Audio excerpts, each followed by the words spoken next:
කාමරේ විච්චෙන මෙහෙම. ඔව්. කෙනෙක් මුඩියට තව තියෙන්නේ නේද? මෙතන 3යි නේද බා? 2යි. 3යි බලමු මේ පිරිත් ඒ කියන්නේ චමින්ද නම් පොඩි එකා මේ ළඟ කාමරේ.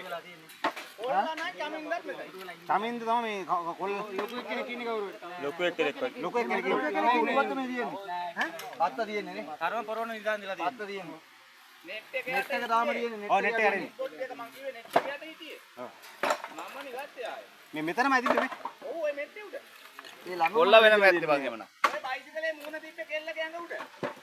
මෙතන නේ. ඔව් කකුල ඇදලා ගත්තේ බයිසිකලේ අස්සේ. එහාටම දාන්න පොඩ. එයා මැරුන්නේ නෑනේ. නරුණා. මේක ඔක්කොම ළමයි ඔක්කොම නෑ නෑ ඒ පල්ලෙහාකදී පොඩි කිලේර ගත්තා. මේකදර කවුරුවත් නෑ ඔක්කොම පොඩි.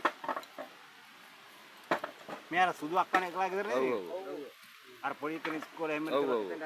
අරයන් පොඩි දිය ළඟට අරයි යන්නේ. මං අද දැක්කේ ෆොටෝ එක මේ.